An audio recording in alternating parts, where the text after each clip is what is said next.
Hello. तो देखिए, आज हम कक्षा 10 की क्लास 10 की साइंस स्टार्ट कर रहे हैं और स्टार्टिंग में हम फिजिक्स ले रहे हैं।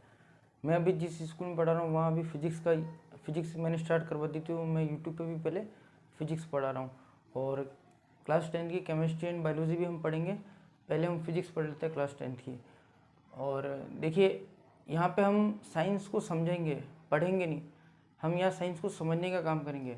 पढ़ तो आप खुद ही लेंगे, आपको हिंदी पढ़ना आती है, जैसे अखबार और किताब पढ़ते हैं, हिंदी में कहानियाँ पढ़ते हैं, है ना। तो वो होता है पढ़ना। यहाँ पे हम साइंस को समझेंगे। तो देखिए, हम चैप्टर शुरू कर रहे हैं, प्रकाश का परावर्तन और अपवर्तन। अब देखिए, सबसे खास चीज़ कि हम इसको पढ़ क्यों रहे हैं, क्योंकि ये देखिए जो लाइट है, प्रकाश, वो हमारे डेली लाइफ में काफ़ी काम आती है। इसकी वजह से ही हमें वस्तुएं दिखती है। देखिए, मैंने यहाँ लिखा भी है, प्रकाश की वजह से ही कोई वस्तु हमें दिखाई देती है। अगर आपको ऐसा लगता है आंखों की वजह से आपको वस्तुएं दिखती, तो ऐसा नहीं है। अब अगर दिन में आपको दिखाई दे रही, क्योंकि दिन में काफ़ी चारों तरफ क्या है, प्रकाश है, लाइट है, सूर्य की लाइट है। नाइट में आपको देखो बल्ब की लाइट की वजह से दिखता है। अगर आप रात के समय अंधेरे में कमरे का बल्ब बंद कर दे तो क्या हो जाएगा, अंधेरा हो जाएगा। अब आपकी आंखें तो खुली, लेकिन आपको कोई वस्तु दिखाई नहीं देगी। क्यों? क्योंकि वहाँ पे क्या है, प्रकाश नहीं है। लेकिन जैसे ही आप रात के अंधेरे के कमरे में बल्ब को चालू करते हैं, ट्यूबलाइट को चालू करते हैं, तो वहाँ से क्या आ जाता है, प्रकाश आ जाता है, लाइट आ जाती है। तो उसकी वजह से हमें वस्तुएं दिखाई देती है। देखिए कैसे दिखाई देती है, जैसे मान लीजिए ये कोई बल्ब है। अब इससे जो लाइट निकलती है, प्रकाश एक किरण के रूप में निकलती है, और आप यहाँ पे और कोई वस्तु, तो इससे टकरा के फिर हमारी आंखों में आती है। तो लाइट क्या हो रहा है, इससे टकरा रही है, फिर हमारी आंखों में आ रही है। और देखिए, मैं आपको देखो पहले ढंग से ही समझाता हूँ। देखो क्या होता है, वस्तु कितने प्रकार की होती है, दो प्रकार की होती है। कोई भी वस्तु है वो कितने प्रकार की होती है, दो प्रकार की। पहला है दीप्त या फिर प्रकाशमान। ऐसी वस्तु जो खुद प्रकाश को पैदा कर सकती है, जिनके पास स्वयं का प्रकाश होता है या जो प्रकाश देती है। जैसे कि मान लीजिए सूर्य क्या है, सूर्य है जो, उससे क्या होती है, लाइट की, प्रकाश की किरणें बाहर आती है। टॉर्च और बल्ब भी क्या है, इनके पास खुद का प्रकाश है। जैसे हम इनका बटन दबाते हैं तो इनसे क्या होता है, प्रकाश बाहर आता है। तो ऐसी वस्तु को क्या कहते हैं, दीप्त या फिर प्रकाशमान, और इंग्लिश में बोलते हैं लुमिनस, ठीक है। और दूसरे प्रकार की वस्तुएं आती है जो अदीप्त होती है, अप्रकाशमान होती है, जो प्रकाश को पैदा नहीं कर सकती, या फिर जिनके पास खुद का प्रकाश नहीं है, स्वयं का प्रकाश नहीं। जैसे आप एक कुर्सी ले लीजिए, मानव को ले लीजिए, इंसान को ले लीजिए, या कोई पत्थर ले लीजिए, या फिर ये मार्कर ले लीजिए, या फिर ये बोर्ड ले लीजिए। अब इनके पास कोई लाइट नहीं है, ये इनके पास खुद की लाइट नहीं है। दरअसल होता क्या है, बल्ब या ट्यूबलाइट की लाइट की जो किरणें आती है, इनसे टकराती है और टकरा के हमारी आंखों में आती है। तो ये जो किरणें हमारी आंखों में आ रही है इनसे टकरा के, तो इसकी वजह से हमें ये दिखाई देती है। होता क्या है, जब ये प्रकाश की किरणें टकराती इनसे, तो इनका, और टकरा के हमारी आंखों में आती है, तो इनका प्रतिबिंब हमारी आंखों में बनता है। तो देखिए, मैंने एक यहाँ छोटा सा एक चित्र भी बनाया है। अब देखिए, ये एक आदमी है जो बल्ब को देख पा रहा है, ठीक है। क्यों देख पा रहा है, क्योंकि इससे प्रकाश की किरणें निकल रही है। देखिए, यहाँ से प्रकाश की किरणें निकल रही है और इसकी आंखों में जा रही है, इस वजह से ये इसको देख पा रहा है। और यहाँ देखिए, एक कुर्सी है जिसके पास खुद का प्रकाश नहीं है, पर फिर भी हम इसको क्यों देख पा रहे हैं, हम इसको इसलिए देख पा रहे हैं क्योंकि बल्ब से या सूर्य से प्रकाश की किरणें इससे टकरा के वापस हमारी आंखों में आ रही है। तो ये जो टकरा के आई है, तो यहाँ पे इसका जो प्रतिबिंब है वो हमारी आंखों में बन रहा है। तो हमें कोई भी वस्तु क्यों, ये मुझे ये मार्कर क्यों दिख रहा है, क्योंकि देखिए वहाँ ट्यूबलाइट है, ट्यूबलाइट की जो प्रकाश की किरणें, लाइट आ रही है, वो टकरा के मेरी आंखों में जा रही है, इस वजह से मुझे दिखाई दे रहा है। आंखों से नहीं दिखाई दे रहा, आंखों से बिल्कुल दिखाई देता है, लेकिन वो दिखाई क्यों दे रहा है आंखों से, क्योंकि प्रकाश की किरणें यहाँ से टकरा के मेरी आंखों में आ रही है। ये देखिए, ऐसे टकराई, इससे टकराई, देखिए यहाँ पे टकराई और मेरी आंखों में गई। तो असली में क्या, बहुत सारी किरणें आ रही है और बहुत सारी एक साथ टकरा के मेरी आंखों में जा रही है। तो ये पूरा मुझे दिखाई दे रहा है यहाँ पे। अब मैं लाइट बंद कर दूँ तो मुझे ये मार्कर नहीं दिखेगा। क्यों? क्योंकि अब प्रकाश किरण है ही नहीं जो इससे टकरा के मेरी आंखों में आ पाए। जब प्रकाश ही नहीं है तो कौन, क्या इससे टकराएगा और क्या मेरी आंखों में आएगा। इस वजह से रात के अंदर में आपको दिखाई नहीं देता। अब देखिए, मैंने और यहाँ एक एग्जाम्पल लिया। मान लीजिए एक कमरा है, नाइट का समय, रात्रि का टाइम है, और यहाँ एक कमरा और यहाँ एक खिड़की, और यहाँ पे एक बल्ब जल रहा है और अंदर एक आदमी बैठा है। तो देखिए, और बाहर एक अंधेरे में एक आदमी खड़ा है। यहाँ बाहर क्या है, बाहर देखिए यहाँ क्या है, अंधेरा है। तो अब देखिए, बाहर वाले व्यक्ति को ये अंदर वाला आदमी दिख जाएगा। क्यों? क्योंकि यहाँ की जो बल्ब या ट्यूबलाइट है, यहाँ से प्रकाश की किरणें, लाइट इस आदमी से टकरा के इसकी आंखों में जा रही है।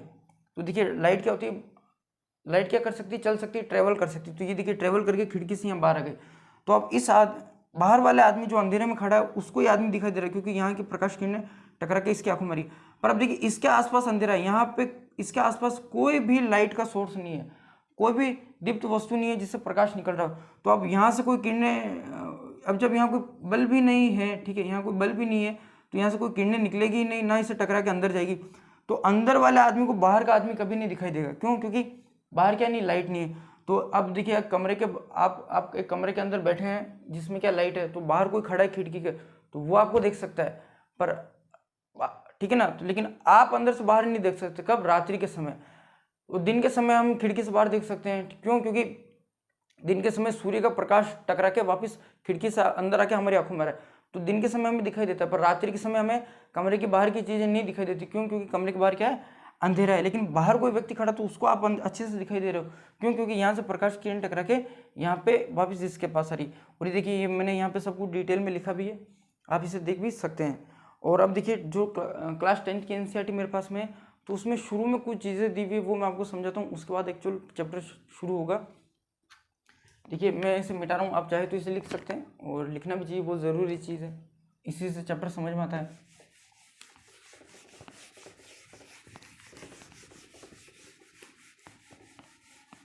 देखिए, स्टार्टिंग में हमें विवर्तन के बारे में थोड़ा सा बताया गया है। अब ये होता क्या है मैं आपको यहाँ समझाता हूँ। सबसे पहले आप समझिए प्रकाश की द्वैत प्रकृति, या फिर आप इसे कह सकते हैं प्रकाश का दोगलापन। देखिए, दुनिया में जितनी भी चीज़ें हैं वो दो प्रकार से मतलब दोनों दो प्रकार होते हैं, उनमें से एक ही प्रकार का व्यवहार दर्शाती है। लेकिन प्रकाश क्या करता है? प्रकाश या फिर लाइट है, इसकी द्वैत प्रकृति होती है। द्वैत प्रकृति मतलब क्या? Dual nature.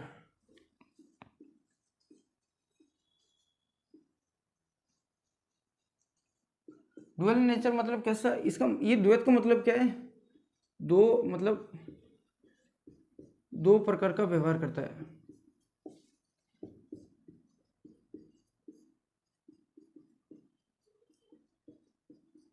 अब ये दो प्रकार के व्यवहार क्या, मैं आपको समझाता हूँ। देखिए यहाँ पे द्वैत प्रकृति मतलब प्रकाश कैसा है? दो प्रकार के व्यवहार करता है।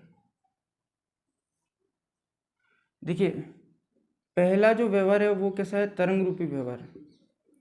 तरंग आप सभी जानते हैं, जैसे एक ये पानी का तालाब है, अब आप इसमें एक पत्थर डाल दीजिए। जैसे आपने पत्थर डाला, तो जैसे आप पत्थर डालेंगे वहाँ यहाँ पे क्या है? जल की तरंगे बन जाएगी। देखिए, आपने कभी ऐसा देखा होगा, बिल्कुल देखा होगा। या फिर आप एक बाल्टी लीजिए, बाल्टी में अपनी उंगली डालिए, तो वहाँ पे देखिए ऐसे ऐसे तरंगे बन जाती है, ये ऐसी ऐसी। तो अलग अलग साइंटिस्ट ने अलग अलग प्रयोग किए थे, कुछ ने इसका तरंग वाला रूप देखा और कुछ ने कण वाला रूप देखा। अच्छा, देखिए पहले तरंग में और कण में क्या फर्क है। देखिए, कण कैसा होता है? कण ये ऐसे ऐसे कण होते हैं, ठीक है। अब इस कण में क्या है? द्रव्यमान होता है। देखिए, मेरे पास एक मार्कर है, ठीक है ना, ये देखिए, तो इसमें द्रव्यमान है, इसलिए ये मेरे को भारी लग रहा है। देखिए, सबसे पहले तो भार में और द्रव्यमान में बहुत बड़ा फर्क होता है। द्रव्यमान क्या होता है? द्रव्यमान क्या होता है? किसी चीज के अंदर द्रव्य कितना है, मतलब उसमें पदार्थ की मात्रा कितनी भरी हुई है। मान लीजिए ये गिलास है, अब मैंने इसमें इतना पानी भर दिया, यहाँ तक पानी भरा हुआ है, तो यानी क्या है? इसमें इतना द्रव्यमान है। और भार क्या होता है? जैसे कोई भी वस्तु है, पत्थर है, उसके अंदर जितना भी द्रव्यमान है, ये देखिए पूरा भरा हुआ है। अंदर क्या है? इसके अंदर एक मैटर भरा हुआ है, द्रव्य भरा हुआ है। मैं सिंपल से कहूँ तो देखिए, इसके अंदर क्या भरा हुआ है? माल भरा हुआ है। जितना माल भरा हुआ है वो उसका द्रव्यमान होगा। अब जो धरती जो होती है, जो हमारी जो पृथ्वी होती है या धरती जो होती है, वो इसके ऊपर एक बल लगाती है, गुरुत्वीय बल लगाती है। तो द्रव्यमान और गुरुत्वीय बल मिलके क्या बनाते हैं? भार बनाते हैं। तो पृथ्वी जो इसके ऊपर बल लगा रही है और इसको खींच रही है, वो क्या है? इसका भार होता है। और द्रव्यमान क्या होता है? इसके अंदर एक्चुअल में माल कितना भरा हुआ है, इसके अंदर मैटर कितना भरा हुआ है, वो क्या होता है? द्रव्यमान। और पृथ्वी इसको खींच रही है, वो क्या होता है? इसका भार होता है। मतलब आप कभी वेट मशीन पर खड़े होते हैं, तो आपका जो वजन आता है, जो केजी में आता है, जैसे किसी का वजन 40 kg है, तो वो क्या है? आपका द्रव्यमान है। अब और गुरुत्वीय बल कितना होता है? देखिए, एक नियतांक होता है 10, आप इसको गुणा करेंगे तो ये देखिए 400 न्यूटन हो जाएगा। कितना हो जाएगा? 400 न्यूटन। तो असली में भार क्या है? 400 न्यूटन है। और जो 40 kg आता है वो क्या होता है? द्रव्यमान। आपके अंदर 40 किलोग्राम माल भरा हुआ है, आप इसको तोल सकते हैं। और फिर पृथ्वी इसको खींचती है, वो क्या होता है? 400 न्यूटन होता है। अब आप इसको चांद पे ले जाइए या सूर्य पे ले जाइए, तो आपका द्रव्यमान 40 kg ही रहेगा जितना है, क्योंकि आपके अंदर जो देखिए, इसके अंदर जो माल भरा हुआ है, ठीक है, इसके अंदर जैसे ये एक डब्बा है, इसके अंदर 50 चिप्स के पैकेट रखे हुए हैं, 50 चिप्स के पैकेट रखे हुए हैं, तो मान लीजिए ये 50 क्या इसका द्रव्यमान है। तो अब ये आप इसको इस कमरे में रखिए तो भी 50 ही रहेगा, चांद पे ले जाइए तो भी अंदर 50 पैकेट ही रहेंगे एक पैकेट में, ठीक है। मतलब एक बड़ा सा पैकेट है जिसके अंदर 50 छोटे चिप्स के पैकेट रखे हुए हैं। आप इसको चांद पे ले जाइए तो भी इसमें 50 चिप्स के पैकेट रहेंगे, धरती पे लाई तो भी 50 के चिप्स के पैकेट ही रहेंगे। लेकिन भार क्या है, अब पृथ्वी जो इसको खींच रही है। अब देखिए ये जो गुरुत्वीय नियतांक होता है वो सबका अलग अलग होता है। पृथ्वी के लिए 10 इसका मान क्या होता है, 10 होता है। चंद्रमा के लिए अलग हो जाता है, 1/6 हो जाता है जो हमारा धरती का होता है, और सूर्य के लिए और अलग हो जाता है। तब वहाँ क्या हो जाता है, भार अलग हो जाता है। तो इसलिए चांद पे क्या होता है, जब हम उछल सकते हैं या फिर हम क्या कर सकते हैं, उड़ सकते हैं, है ना। लेकिन मतलब उड़ सकते हैं, उछल सकते हैं, वहाँ पे उतना गुरुत्वीय बल नहीं लगता है। तो वहाँ पे क्या हो गया, हमारा भार कम हो गया चांद पे, लेकिन हमारा द्रव्यमान उतना ही रहेगा। तो कण के पास क्या होता है, एक द्रव्यमान होता है। तो ये देखिए ये कोई कण है, इसके पास क्या है, द्रव्यमान है। लेकिन तरंग जो होती है इसके पास में द्रव्यमान नहीं होता है। तरंग जो होती है इसके पास में द्रव्यमान नहीं होता है, द्रव्यमान नहीं होता है। जैसे मैं आपको तरंग का एग्जांपल दूं तो आपने ध्वनि तरंगे सुना होगा, ध्वनि जो आप कक्षा 9 में पढ़ के आए होंगे। अब मेरी बात सुनिए, मैं आपको बोल रहा हूँ, आप मेरी जो आवाज़ है वो आपके कानों में जा रही है, तो उसमें क्या कोई भार है, मतलब सॉरी द्रव्यमान है। या फिर ये जो जल में जो ये तरंगे निकलती है ऐसे ऐसे, पानी में आप पत्थर डालिए तो उसमें क्या कोई भार है, सॉरी मतलब कोई द्रव्यमान है। तो तरंग में क्या होता है, द्रव्यमान नहीं होता है, लेकिन कण में क्या होता है, द्रव्यमान होता है। अब देखिए अलग अलग साइंटिस्ट, कुछ साइंटिस्ट ने इसको तरंग माना, कुछ साइंटिस्ट ने इसको कण माना, ठीक है। मतलब देखिए जैसा जिसको दिखता है उसने वैसा मान लिया, है ना। तो अब असली में क्या है ना, तो हम लास्ट में कंक्लूजन क्या निकला कि प्रकाश ना तो तरंग है ना ही कण है, दोनों का मिक्सचर है। और मैं आपको दोनों के एग्जांपल दे दूं। जैसे प्रकाश है ना, देखिए पहले हम बात कर लेते हैं प्रकाश कण की भांति कैसे व्यवहार करता है। इसके लिए एक साइंटिस्ट है हमारे अल्बर्ट आइंस्टाइन, उन्होंने एक प्रयोग दिया था, फोटो इलेक्ट्रिक इफेक्ट, प्रकाश विद्युत प्रभाव।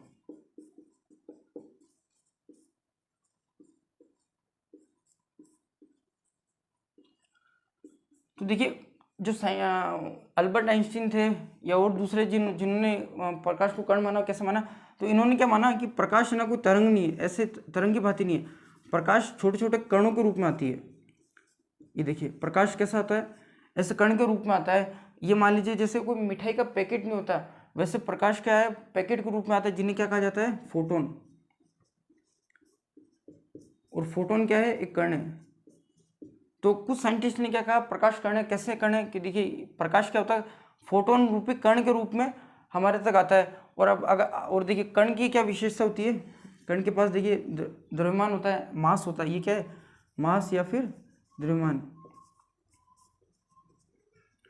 तो मान लीजिए कोई m द्रव्यमान की बॉल है और यहाँ पे एक बॉल है। अगर आप इसको स्पीड से यहाँ फेंके तो इसके पास क्या होगा, संवेग होगा। तो अब जब ये क्या करती है, जब आप मान लीजिए आपने बचपन में कंची खेली होगी या बॉल से खेला होगा, जब हम एक बॉल जो है यहाँ पे क्या स्थिर अवस्था में पड़ी, ये हिल नहीं रही, और आपने एक बॉल ऐसे फेंकी, तो जब ये इससे टकराएगी तो ये क्या करेगी, अपनी जो गतिज ऊर्जा है, गति के कारण जो इसमें ऊर्जा है उसे गतिज ऊर्जा कहते हैं। जब ये इससे टकराएगी तो अपनी गतिज ऊर्जा इसको दे देगी और अपना संवेग भी इसको दे देगी, और ये बॉल जब यहाँ टकराएगी तो ये यहीं रुक जाएगी। ये देखिए ये टक्कर हो गई, अब ये बॉल यहीं रुक जाएगी और ये आगे वाली बॉल चलने लग जाएगी। ये देखिए, तो ये क्या दिखा रहा है कि ये कण कैसा होता है, आप एक कण के ऊपर दूसरा कण मारिए तो वो क्या हो जाएगा, दूसरा वाला जो कण होगा वो भी गति करने लग जाएगा या वो हट जाएगा। तो इन्होंने क्या प्रयोग करके दिखाया था, जब इन्होंने क्या किया था, देखिए अब हम समझते हैं। देखिए अगर आप मान लीजिए कोई धातु की प्लेट है, धातु अधातु क्या होता है उस विषय में हम कभी और समझेंगे। अभी आपको इतना सा देखिए कि एक कोई धातु की प्लेट है और जब इसके ऊपर प्रकाश गिरता है तो जो फोटोन के रूप में जब प्रकाश गिरता है तो इसमें जो इलेक्ट्रॉन बैठे होते हैं, ये फोटोन क्या करते हैं, अपनी जो ऊर्जा होती है, अपनी जो एनर्जी होती है, जो शक्ति होती है, वो क्या करते हैं, इन इलेक्ट्रॉन को दे देते हैं और ये इलेक्ट्रॉन यहाँ से फ्री हो जाते हैं और ये बाहर घूमने लग जाते हैं, मतलब अपनी जगह छोड़ के बाहर आ जाते हैं। तो ये वाला जो प्रकाश विद्युत प्रभाव में क्या उन्होंने क्या बताया था, प्रकाश क्या होता है फोटोन के रूप में, फोटोन क्या होता है, प्रकाश का कण रूप है। तो जब ये किसी धातु की प्लेट पर गिरता है तो ये एक कण के रूप में अपनी ऊर्जा किसको दे देता है, इलेक्ट्रॉन को दे देता है, और ये इलेक्ट्रॉन क्या हो जाता है, बाहर आ जाता है। और विद्युत जो होती है कुछ नहीं होती, जो विद्युत जो इलेक्ट्रिसिटी है, इलेक्ट्रिसिटी जो करंट होता है वो क्या है, कुछ भी नहीं है, केवल इलेक्ट्रॉन का गति करना है। तो देखिए लाइट किसके भांति व्यवहार कर रही है, यहाँ पे कण के भांति में व्यवहार कर रही है। मान लीजिए लाइट क्या है, एक पत्थर है जिसको आप उछाल सकते हैं हवा में, और किसी पे मारेंगे तो वो क्या करेगा, जिसके ऊपर गिरेगा वहाँ के इलेक्ट्रॉन क्या कर देगी, बाहर निकाल देगी। तो इसका हम ये आप मेरे ख्याल से कण प्रकृति समझे होंगे। अब मैं आपको इसका डेली लाइफ में एग्जाम्पल देता हूँ, तब आपको समझ में आएगा अच्छे से। प्रकाश विद्युत प्रभाव का प्रकाश कण के भांति कैसे व्यवहार करता है। आपने ट्रैफिक लाइटें देखी होगी जो ऐसे लगे रहती है, तो इनके ऊपर क्या लगे रहते हैं, सोलार पैनल लगे रहते हैं, है ना। या फिर आपने बड़े बड़े घरों के ऊपर देखा होगा जिनसे क्या होते हैं, ये क्या है, सोलार पैनल है, इनसे क्या होती है, बिजली बनती है। तो असली में होता है क्या, दिन के समय जो सूर्य की प्रकाश की किरणें आती है उनमें बहुत ज़्यादा ऊर्जा रहती है। और ये अब देखिए ये किसके रूप में, हम किसके रूप में मान रहे हैं प्रकाश को, फोटोन। हम प्रकाश की अभी कौन सी प्रकृति ले रहे हैं, कण प्रकृति ले रहे हैं। तो जब ये क्या करते हैं, ये फोटोन की ये जो पैकेट, ये जो देखिए ये कुछ इस प्रकार से कण के रूप में आते हैं, मिठाई के पैकेट के रूप में आते हैं, ठीक है। और यहाँ पे जब ये गिरते हैं तो यहाँ जो इलेक्ट्रॉन बैठे रहते हैं ये क्या हो जाते हैं, बाहर आ जाते हैं। और अभी मैंने आपको बताया जब जैसे इलेक्ट्रॉन गति करता है वो क्या होती है, विद्युत होती, करंट होती है। तो जैसे ही बाहर आए यहाँ क्या बन जाएगी, इलेक्ट्रिसिटी जनरेट हो जाएगी, यहाँ पे क्या हो जाएगा, विद्युत का निर्माण हो जाएगा।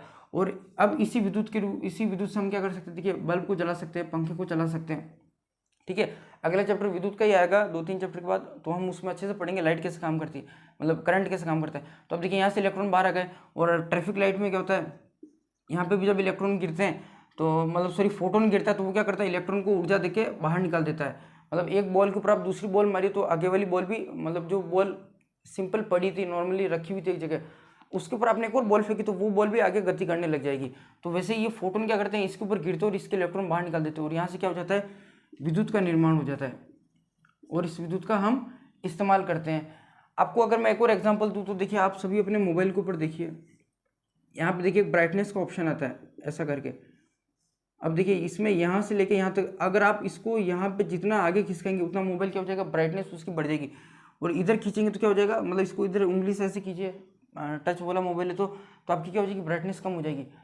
अब आप क्या कीजिए, अगर आपके मोबाइल में ऑटो मोड है ब्राइटनेस का, इसको ऑटो मोड में डाल दीजिए, और दिन के समय या फिर रात में ट्यूबलाइट के पास अब इसको मतलब देखिए ऑटो मोड में कर दीजिए पहले, और इसकी ब्राइटनेस एकदम कम कर दीजिए, ब्राइटनेस एकदम कम कर दीजिए। तो देखिए मोबाइल की जो लाइट होगी ब्राइटनेस वो एकदम कम हो जाएगी, स्क्रीन एकदम कैसी हो जाएगी, ब्लैक ब्लैक। अब आप इसको किसी बल्ब के सामने रख दीजिए, या फिर दिन के समय सूर्य में, मतलब दिन के समय घर से बाहर निकले, तो जैसे ही इस पर लाइट गिरेगी तो देखिए फोटोन के रूप में लाइट गिर रही है, कण के रूप में, तो इससे क्या होगा, यहाँ पे सेंसर लगे तो उससे क्या हो जाएगा, मोबाइल को पता चल जाएगा कि अरे भाई लाइट गिर रही है, तो अब यहाँ पे हमको क्या करनी पड़ेगी, रोशनी बढ़ानी पड़ेगी। तो ये अपने आप यहाँ से आगे खिसक जाएगा और मोबाइल की क्या हो जाती है, ब्राइटनेस बढ़ जाती है।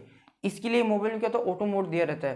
तो उससे क्या होता है, लाइट जब प्रकाश की किरणें फोटोन के रूप में आती है और इसके ऊपर गिरती है तो ये क्या करता है, ऑटोमेटिक अपनी ब्राइटनेस बढ़ा देता है। तो इसको पता चल जाता है कि अभी हम लाइट में। और जैसे ही आप इसको कमरे में ले जाइए मोबाइल, अब आप जैसे बाहर घूम रहे थे धूप में, अब आप कमरे में आ जाइए तो जो ब्राइटनेस यहाँ बढ़ चुकी थी, यहाँ पे थी, वो अपने आप कम हो जाएगी। क्यों, क्योंकि अब यहाँ पे लाइट आना बंद हो चुकी है। तो इससे पता चल गया कि अब यहाँ पे लाइट नहीं है, फोटोन आ ही नहीं रहे, तो ये क्या करेगा, वापस अपनी ब्राइटनेस कम कर देता है। तो ये क्या था, प्रकाश विद्युत प्रभाव क्या दिखाता है हमें, प्रकाश का कण प्रकृति दिखाता है। अब अगर हम प्रकाश को तरंग माने अगर हम प्रकाश को तरंग माने कि नहीं, प्रकाश तो तरंग वाली प्रकृति दिखाता है, तो प्रकाश अगर हम तरंग माने तो हम ये प्रकाश विद्युत प्रभाव को समझा ही नहीं सकते।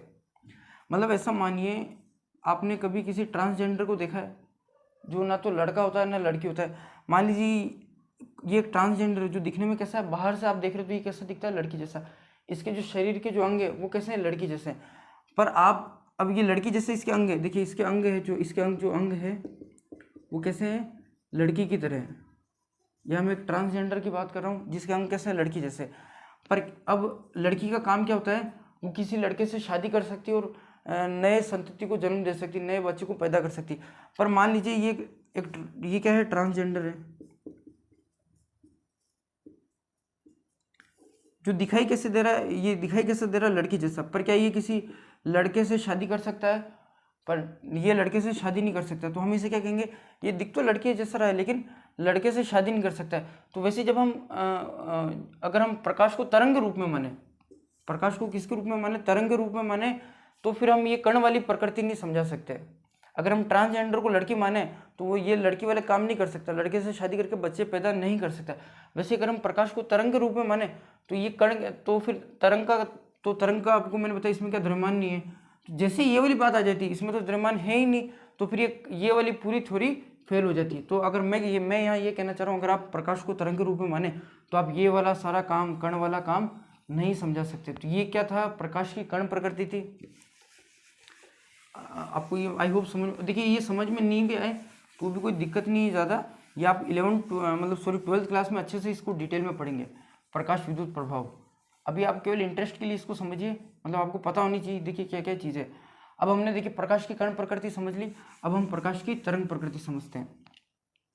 देखिए तरंग का क्या काम होता है, मतलब देखिए तरंग एक ऐसी चीज़ होती है, अगर इसके, देखिए तरंग कैसी होती है, अगर इसके मार्ग में कोई बहुत छोटी अपारदर्शी वस्तु आ जाए, मान लीजिए ये देखिए, ये क्या है, एक अपारदर्शी वस्तु। अपारदर्शी वस्तु मतलब क्या, जिसके हम आर पार नहीं देख सकते, अपारदर्शी, जिसके पार कुछ ना जा सके। तो देखिए जब यहाँ पे क्या होता है, लाइट आती है तो वो क्या हो जाती है, रिफ्लेक्ट हो जाती है। इसे क्या कहते हैं, प्रकाश का परावर्तन, जो अभी हम पढ़ेंगे। पहले आप ये समझिए मैं समझाना क्या चाह रहा हूँ। ये एक अपारदर्शी वस्तु, जब भी इससे लाइट आती है तो टकरा के इससे क्या हो जाती है, दूसरी ओर ना रिफ्लेक्ट हो जाती है। तो ये क्या है, प्रकाश का परावर्तन। लेकिन देखिए अब जब प्रकाश के मार्ग में एकदम कोई छोटी वस्तु, अब देखिए यहाँ से कोई लाइट आ रही है तो ये टकरा के क्या हो जाएगी, बिखर जाएगी, सॉरी बिखर नहीं जाएगी, सॉरी ये क्या हो जाएगी, मुड़ जाएगी, यहाँ से ऐसे मुड़ जाएगी, ये यहाँ से मुड़ जाएगी। तो प्रकाश के जो मुड़ने की घटना है, प्रकाश के मुड़ने की जो घटना है,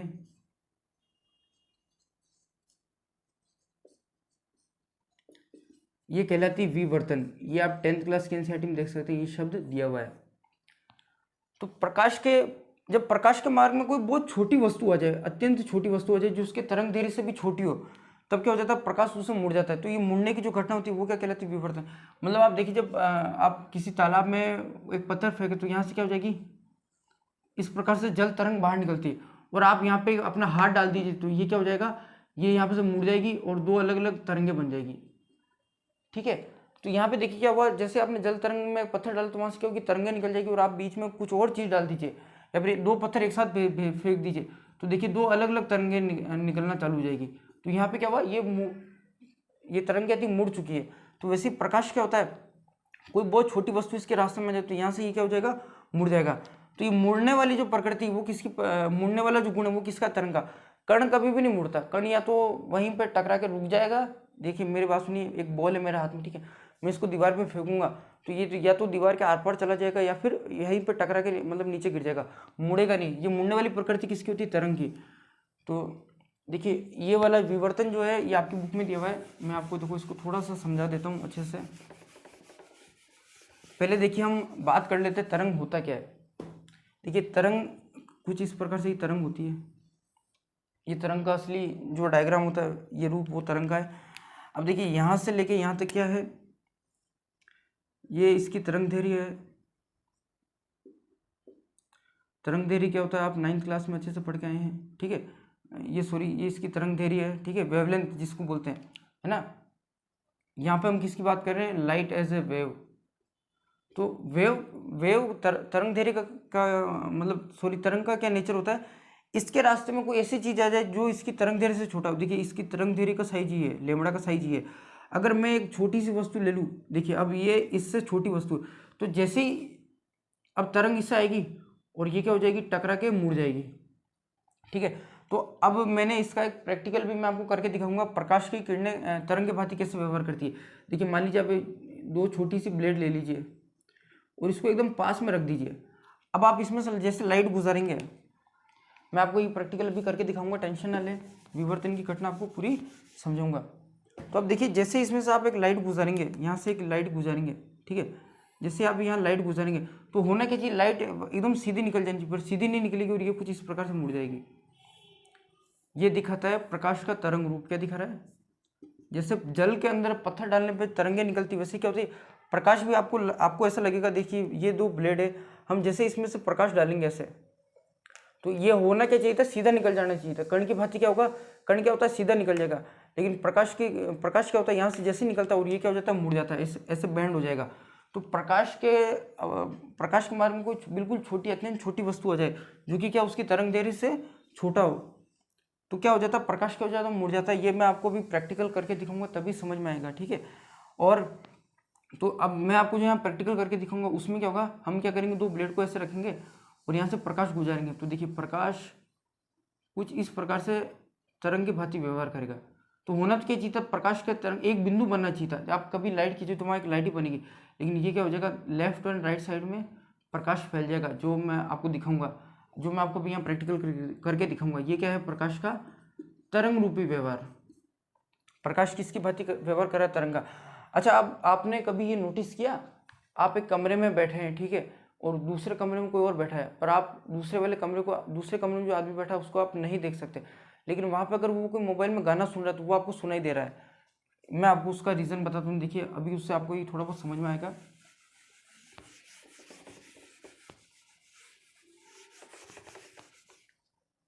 पहली चीज़, प्रकाश की जो तरंग दैर्घ्य होती है वो क्या होती है, छोटी होती है।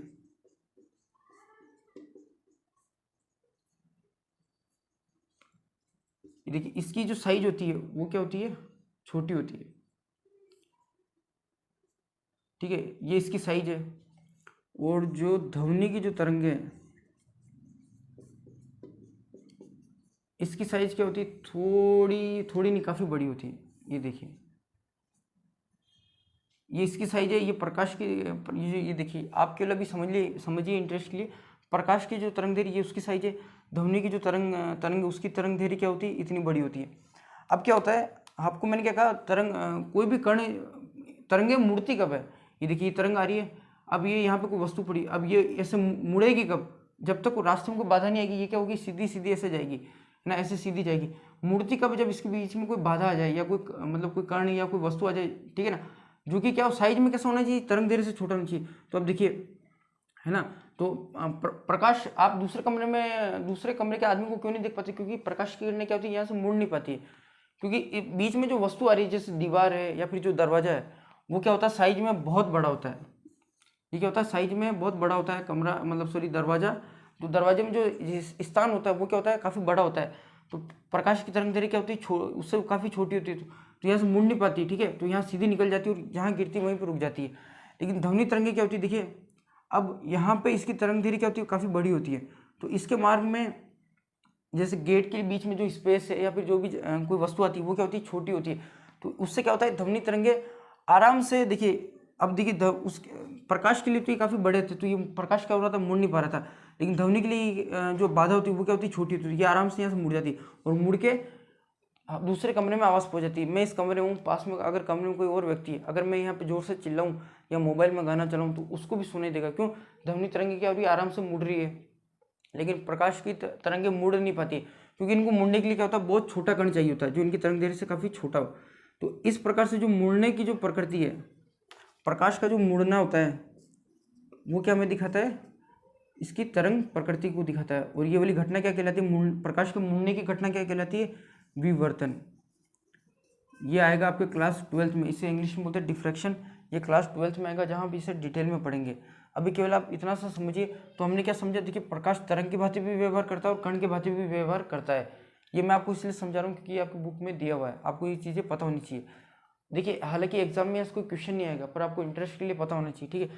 तो देखिए हमने प्रकाश की बात की, ये कैसी प्रकृति रखता है, दोहरी प्रकृति रखता है, एक ट्रांसजेंडर की प्रकार से, ना तो लड़का है ना लड़की, तो ना ही ये तरंग है ना ही कण है। अगर आप कण मानोगे तो ये तरंग वाला जो व्यवहार है आप कण के रूप में नहीं समझा पाओगे, या फिर इसको आप तरंग मानोगे तो आप इसका कण वाला व्यवहार नहीं समझा पाओगे।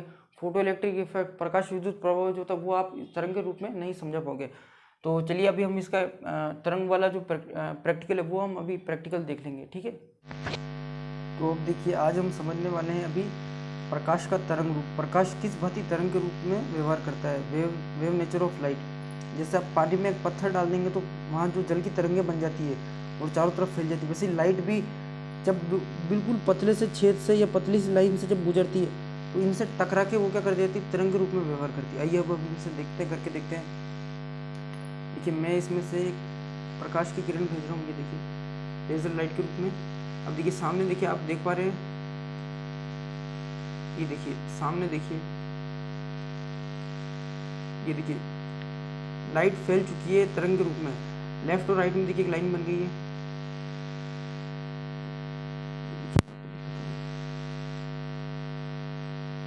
ये देखिए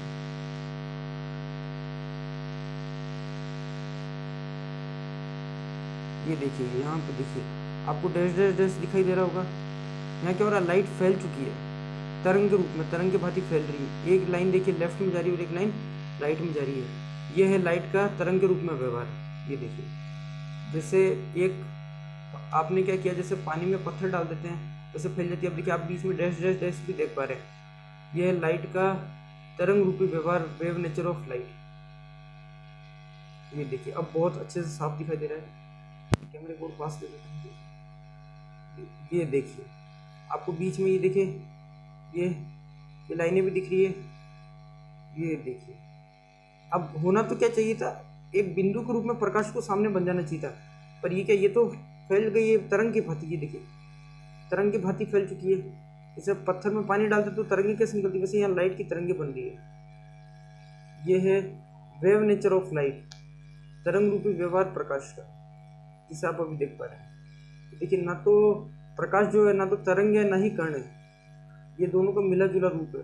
अलग अलग परिस्थिति में अलग अलग व्यवहार होता है। ये देखिए आप देख पा रहे हैं। ये देखिए हम जब दो ब्लेड में से निकाल रहे हैं, ये देखिए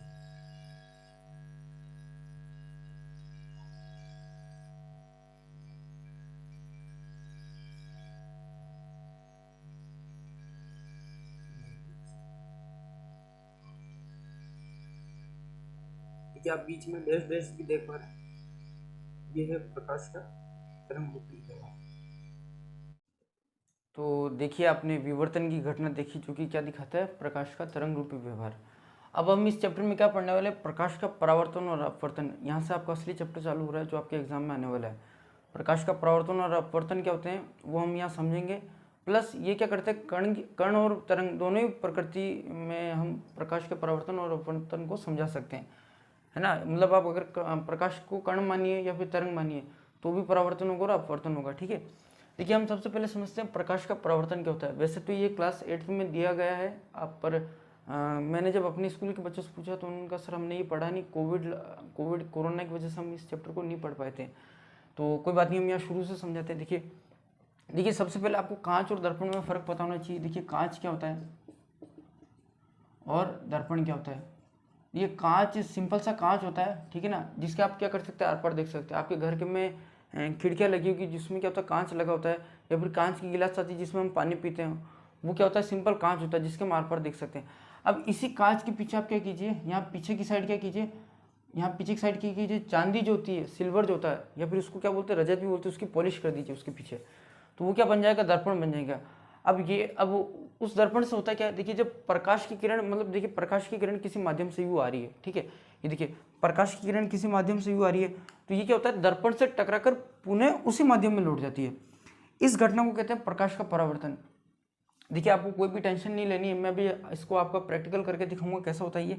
तो ये क्या होता है, प्रकाश की किरण का दर्पण से टकरा के, मतलब देखिए प्रकाश किसी माध्यम से आ रहा है और दर्पण से टकरा के पुनः उसी माध्यम में लौट जाता है। इसे बोलते हैं, इस घटना को बोलते हैं प्रकाश का परावर्तन। क्या है, इसे क्या कहते हैं, प्रकाश का परावर्तन कहते हैं।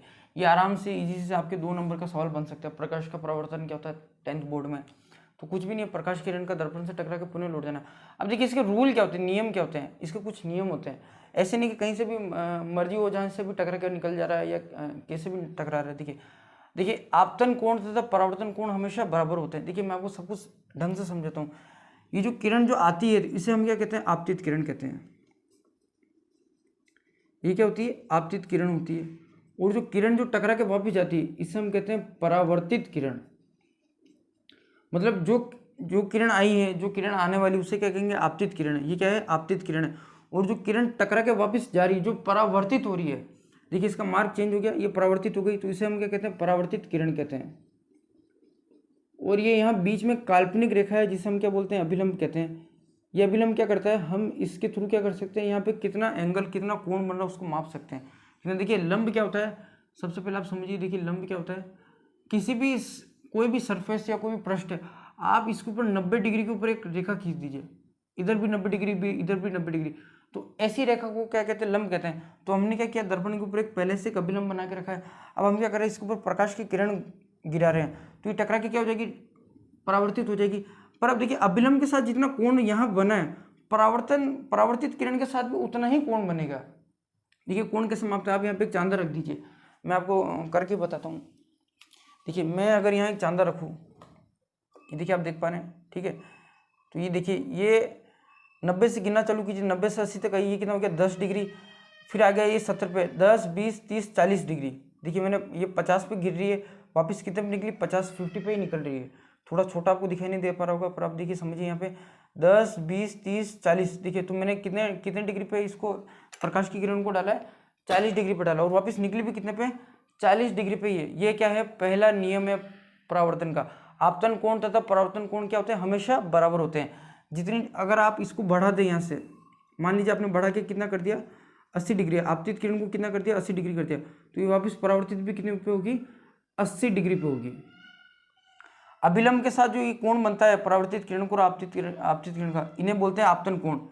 ये क्या है, ये वाले कोण क्या है, आपतन कोण।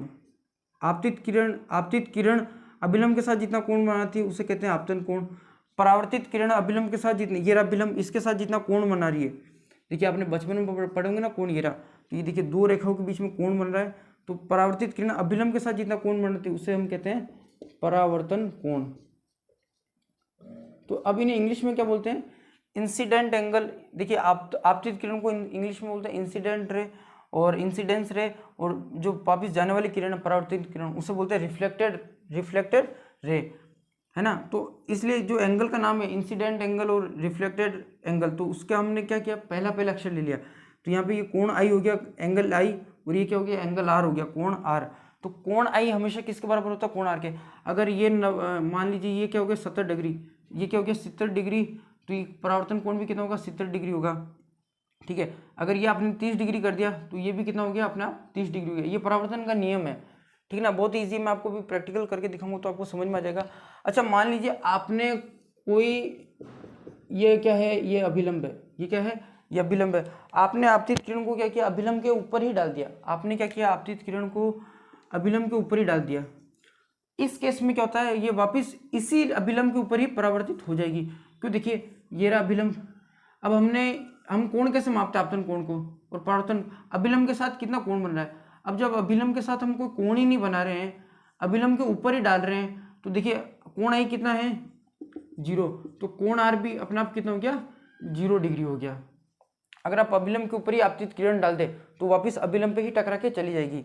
अगर क्या हो, ठीक है ना, अगर हम कितने पे डाल दे, अभिलंब के ऊपर ही डाल दे, ये डायरेक्ट सवाल आ सकता है। अगर हम अभिलंब के ऊपर ही आपतित किरण डाले तो परावर्तन कोण कितना होगा, परावर्तन कोण कुछ भी नहीं होगा, वो 0 डिग्री होगा। तो उसकी पथ कैसा हो जाएगा, वापस अभिलंब के ऊपर ही निकल जाएगा। अब मैं आपको देखिए दिखाता हूँ कितने ईजी सवाल आते हैं। ये देखिए, ये माध्यमिक शिक्षा कक्षा 10 का पेपर है साइंस का 2023 का, जो इस साल हुआ था। अब देखिए इसमें कितने ईजी सवाल आते हैं।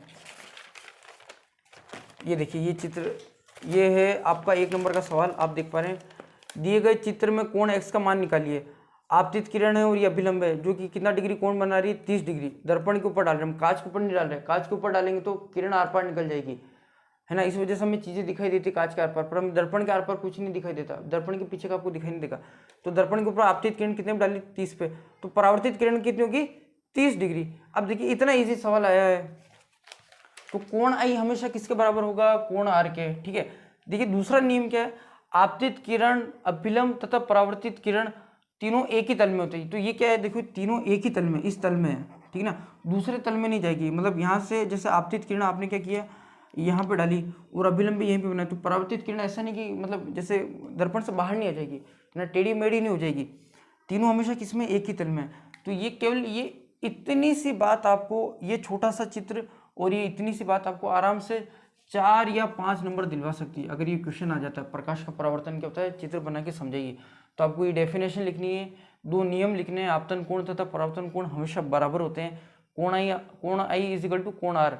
अगर ये 70 डिग्री तो वो भी 70, ये 30 डिग्री तो ये भी 30 डिग्री। और मैं आपको भी क्वेश्चन दिखाई चुका हूँ, सब जगह ऐसे ही क्वेश्चन आते हैं। आपतित किरण, अभिलंब, आपतित किरण, अभिलंब तथा परावर्तित किरण क्या होती है, तीनों एक ही तल में होती है। और आइए चलिए अब हम इसका प्रैक्टिकल समझने की कोशिश करते हैं। मैं आपको भी प्रैक्टिकल करके दिखाऊंगा कि ये आपतित किरण, परावर्तित किरण दोनों का कोण बराबर कैसे होता है, आपतन कोण और परावर्तन कोण बराबर किस प्रकार से होता है।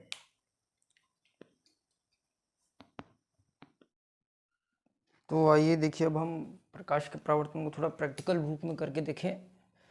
और ये देखिए मेरे हाथ में एक समतल दर्पण है। तो ये देखिए मेरे हाथ में एक समतल दर्पण है, काफ़ी बड़ा है, जो चेहरा देखने का मत है। ये देखिए, अब मैं आपको प्रकाश का परावर्तन करके दिखाता हूँ। थोड़ा अंधेरा करना पड़ेगा कमरे में, ये देखिए, ताकि आपको एक लेज़र लाइट है जो मेरी 10th कक्षा में एक लड़का पढ़ता है, नमन व्यास, अच्छा बच्चा है वो, और काफ़ी मैं उसका धन्यवाद करता हूँ कि उसने ये लेज़र लाइट मुझे दी प्रैक्टिकल के लिए। तो देखिए, जब हम समतल दर्पण पे लेज़र लाइट डालते हैं, ये देखिए जितने डिग्री पे आपतित हो रही है उतनी डिग्री पे परावर्तित हो रही है। अब देखिए मैं इसको अगर पास करूँ, अभिलंब का आपतित किरण को अभिलंब के पास करूँ तो परावर्तित किरण भी पास आ चुकी है। वो देखिए अगर मैं बिल्कुल अभिलंब पे ही डाल दूँ 90 डिग्री पे, ये देखिए, ये तो आपतित किरण और परावर्तित किरण दोनों सेम ही हो जाएगी। अच्छा देखिए, मैं इसको दूर कर रहा हूँ, ये देखिए मैंने दूर कर दिया तो परावर्तित किरण भी दूर हो गई, और मैं पास कर रहा हूँ तो आपतित किरण पास करी अभिलंब के तो परावर्तित किरण भी पास हो गई। ये देखिए मैंने दूर किया तो आपतित किरण और परावर्तित किरण वापस दोनों दूर हो गई। तो इस घटना को कहते हैं प्रकाश का परावर्तन। जब प्रकाश समतल दर्पण से टकराता है, कि प्रकाश की किरण आके टकराती है तो वापस टकरा के उसी माध्यम में लौट जाती है, और अभिलंब के साथ जितना डिग्री का कोण बनाती है उतने ही डिग्री पे परावर्तित किरण बनाती है। आपतित किरण मतलब आने वाली किरण, परावर्तित किरण मतलब जाने वाली किरण। तो देखिए ये लेजर लाइट है आज हमारे पास में, ये देखिए आपतित किरण को मैं अभिलंब से दूर कर रहा हूँ तो परावर्तित किरण भी अभिलंब से दूर हो रही है। अब मैं इसको पास ला रहा हूँ तो परावर्तित किरण भी पास में आ रही है अभिलंब के। मान लीजिए बीच में एक अभिलंब है, तो देखिए मैं अभिलंब के पास में इसको लेके जा रहा हूँ आपतित किरण को, परावर्तित किरण पास आ रही है। मैं आपतन कोण बढ़ाता जा रहा हूँ तो परावर्तन कोण भी बढ़ रहा है। ये देखिए आपतन कोण बढ़ा तो परावर्तन कोण भी बढ़ गया। ये देखिए आप अच्छे से देख पाए। अब मैं इस तरफ से आपतित किरण डालूंगा तो परावर्तन किधर होगा, इधर होगा, और परावर्तित किरण भी इधर ही जाएगी। ये देखिए, ये देखिए, अब ये देखिए पास में आ गया। तो अब देखिए आप देख पा रहे हैं आपतित किरण पास में आई तो परावर्तित किरण भी पास में आ गई, और ये मैंने आपतन कोण बिल्कुल कम कर दिया, और जीरो कर दूंगा तो परावर्तन जीरो करना थोड़ा मुश्किल हो रहा है। अब देखिए यह है प्रकाश के परावर्तन की घटना। ये देखिए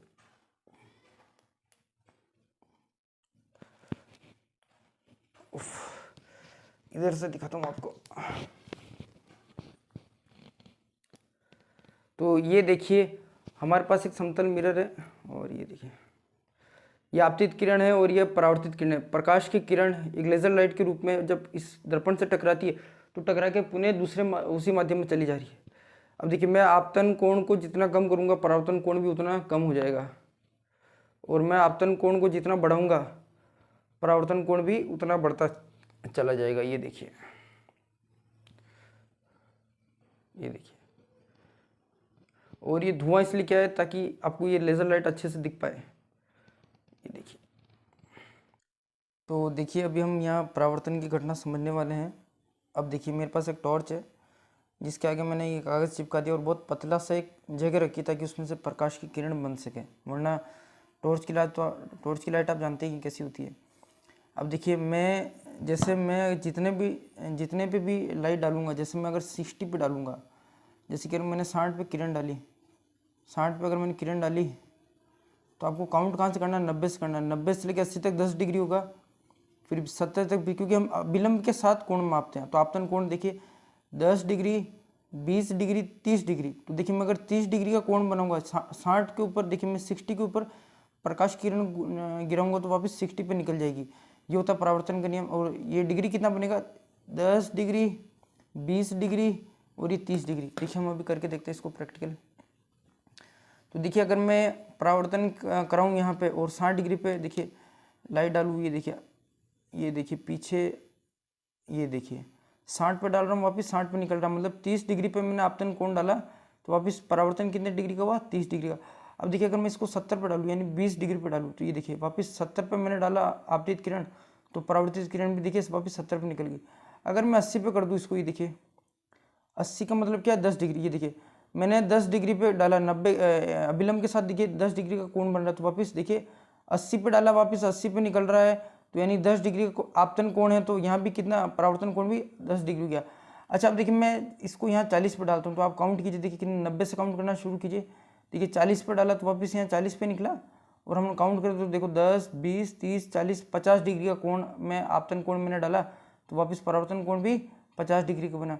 अब देखिए अगर मैं इसको 30 पे डालूँ, यानी अगर मैं 60 डिग्री का कोण बनाऊँ, तो देखिए ये देखिए पीछे देखिए थोड़ा सा पतली किरण बनाना बहुत मुश्किल काम है। देखिए 30 पे डाल रहा हूँ, तो देखिए वापस 30 पे, लगभग 30 पे निकल रहा है। ये देखिए 30 पर डाल रहा हूँ, तो ये देखिए ये 30 पर डाला, तो ये वापस कहाँ से निकला, 30 से ही निकला। और ये कितने डिग्री का कोण, ये 60 डिग्री का कोण, आपतन कोण 60 डिग्री का है। आने वाली किरण ये देखिए ये आ रही है, और यहाँ से ये वापस जा रही है, इधर वाली जा रही है और इधर वाली आ रही है। तो देखिए मैंने 30 पर डाला, मतलब 60 डिग्री के एंगल पर। 90 से कोण कहाँ से गिनते हैं, अभिलंब से गिनते हैं। तो ये देखिए 60 डिग्री का कोण है आपतन कोण, तो परावर्तन कोण भी वापस 60 डिग्री पे बन रहा है। 30 पे डाला, वापस 30 पे। अब देखिए मैं इसको 50 पे डालता हूँ, ये देखिए ये देखिए मैंने 50 डिग्री पे डाला, मतलब 50 के चांदे में जहाँ 50 लिखवा डाला है, तो वापस भी कहाँ से निकल रहा है, जहाँ चांदे में 50 लिखवा। ये देखिए आप साफ देख पा रहे हैं, मैंने जहाँ 50 पे डाला, तो ये वापस भी कहाँ से निकल रहा है, चांदे से भी 50 पे ही निकल रहा है। अच्छा अब देखिए मैं अगर इसको 70 पे डालूँ, ये देखिए सॉरी 70 पे डालूँ, और पीछे देखो ये देखो, तो परावर्तन हुआ। अब देखिए अभिलंब तो हमने पहले ही बना रखा, और ये रहा आपतन, ये रही आपतित किरण, ये परावर्तित किरण, और ये रहा आपतन कोण, ये परावर्तन कोण। देखिए 90 के साथ 20 डिग्री का कोण बन रहा है अभिलंब के साथ। ये देखिए 90 से लेकर 80 तक 10 डिग्री, और 80 से लेकर 70 तक 20 डिग्री। आपतन कोण है 20 डिग्री, तो परावर्तन कोण भी यहाँ देखिए 20 डिग्री हो गया। ये देखिए ये देखिए ये 40 डिग्री पे डाला, तो मतलब सॉरी 40 पे डाला, तो लगभग वापस 40 पे ही निकल रहा है। ये देखिए, तो ये इस प्रकार से होता है प्रकाश का परावर्तन। जितनी डिग्री पे डालूंगा वापस उतनी ही डिग्री पे निकलेगा। ये आज हमने प्रैक्टिकल रूप से प्रूफ करके बता दिया आपको। ये देखिए मैं यहाँ 20 पे डाल रहा हूँ, तो उधर भी देखिए वापस 20 पे निकला, 20 और 160। ये देखिए 20 और 160, ये देखिए 20 पे डाला, तो उधर से भी 20 पे निकला। ये है प्रकाश का परावर्तन। Thank you very much. ये आप घर पे भी कर सकते हैं। ये देखिए ये टॉर्च के ऊपर मैंने कागज़ चिपका रखा है, और ये देखिए ऐसे, पर पतली किरण तो ज़्यादा नहीं बन पाई, पर आई होप आप समझ पाए होंगे। तो देखिए आपने अभी देखा होगा प्रकाश का परावर्तन, जो हमने अभी प्रैक्टिकल आपको करके बताया है। और अब मैं आपको एक रियल लाइफ घटना बताता हूँ, जो आप सभी ने कभी न कभी बचपन में की ही होगी, अपने छोटे भाई बहन के साथ या अपने बड़े भाई बहन के साथ उनको परेशान करने के लिए। कभी आपने ऐसा किया, आपने दर्पण को हाथ में उठाया, मिरर को, जिसमें आप अपना चेहरा देखते हैं, है ना। तो ये मान लीजिए ये आप खड़े हैं यहाँ पे, और आपके हाथ में क्या है, एक मिरर है, दर्पण है। ये क्या है, दर्पण है। और ये यहाँ पे आपका भाई बैठा है। तो आप क्या करते हैं, जैसे ये सूर्य का प्रकाश जब आता है दिन के समय, तो आपने बचपन में ऐसा बहुत खेला होगा, जब ये सूर्य का प्रकाश आता है तो आप क्या करते हैं, दर्पण को लेकर ऐसे ऐसे करते हैं अपने भाई की तरफ। तो ये सारी लाइट अब उसके भाई की आंखों में जाती है, और आप क्या करते हैं, उसको भाई बहन को, छोटे भाई बहन को हम परेशान करते थे बचपन में से। मान लीजिए ये क्या है, दर्पण है, यहाँ से सूर्य की लाइट आ रही, तो आप ऐसे नहीं करते थे, ये ऐसे घुमा के ऐसे कर दिया, तो यहाँ से टकरा के उसके आंखों में, उसके चेहरे पर डाल रहे हैं हम उसको परेशान करने के लिए। तो ये पूरी घटना भी क्या थी, प्रकाश का परावर्तन।